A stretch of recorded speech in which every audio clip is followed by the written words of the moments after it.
If your pull-ups look like this, or you're on the road to getting that first pull-up, then you may be missing out on a phenomenal exercise that can really level up your pulling game.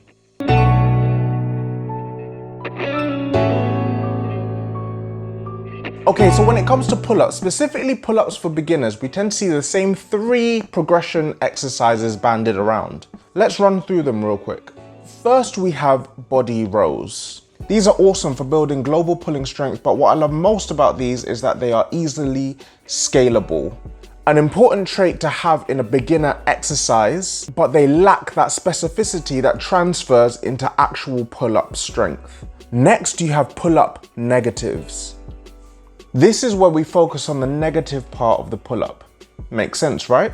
Because we can build a lot of strength from doing eccentrics, but eccentrics put a huge toll on the connective tissue, and especially in beginners who aren't accustomed to pull-ups at volume, this can increase the likelihood of injury, which for the same reason, I tend to recommend not to do heavy negatives for a prolonged, sustained period of time, even with intermediate and advanced athletes. And finally, a progression we see quite often is the resistance band pull-up.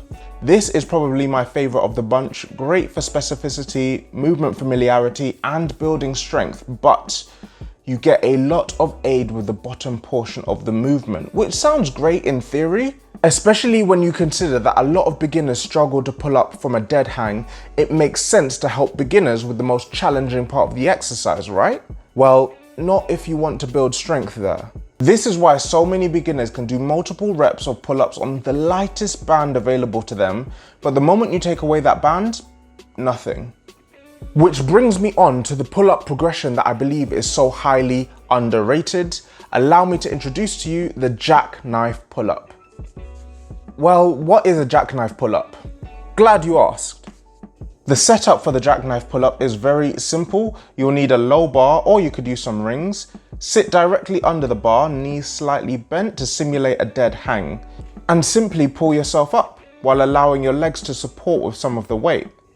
As always, guys, we want to be intentional. We're looking to improve our pull-ups here, so we want to make the Jackknife pull-up as similar to the actual pull-up as much as possible. No point from pulling yourself up far away from the bar in a Jackknife pull-up, as you'll never be able to do this in an actual pull-up.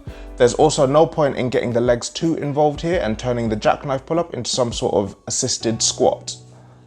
This exercise can be progressed by straightening the legs or elevating the feet. Both reduce the amount the legs can support with this movement, which brings you closer to the actual pull-up. The Jackknife pull-up. I don't know who this pull-up progression offended to get left out of all the tutorials, but it doesn't get a lot of love and I don't know why. Now, to be clear, I'm not saying that the other progressions are crap. They are all good when used as part of a comprehensive and well-rounded program, but the Jackknife pull-up is so great for ensuring that you balance specificity with ensuring you are accumulating volume on the most challenging aspects of the pull-up proper, namely that initial pulling portion of the movement. But guys, I want to know what you guys are struggling with when it comes to the pull-up. Let me know down in the comment section below. Try the Jackknife pull-up out for yourself and let me know how that goes for you. Like the video if it added value to you as well, and I'll see you in the next one.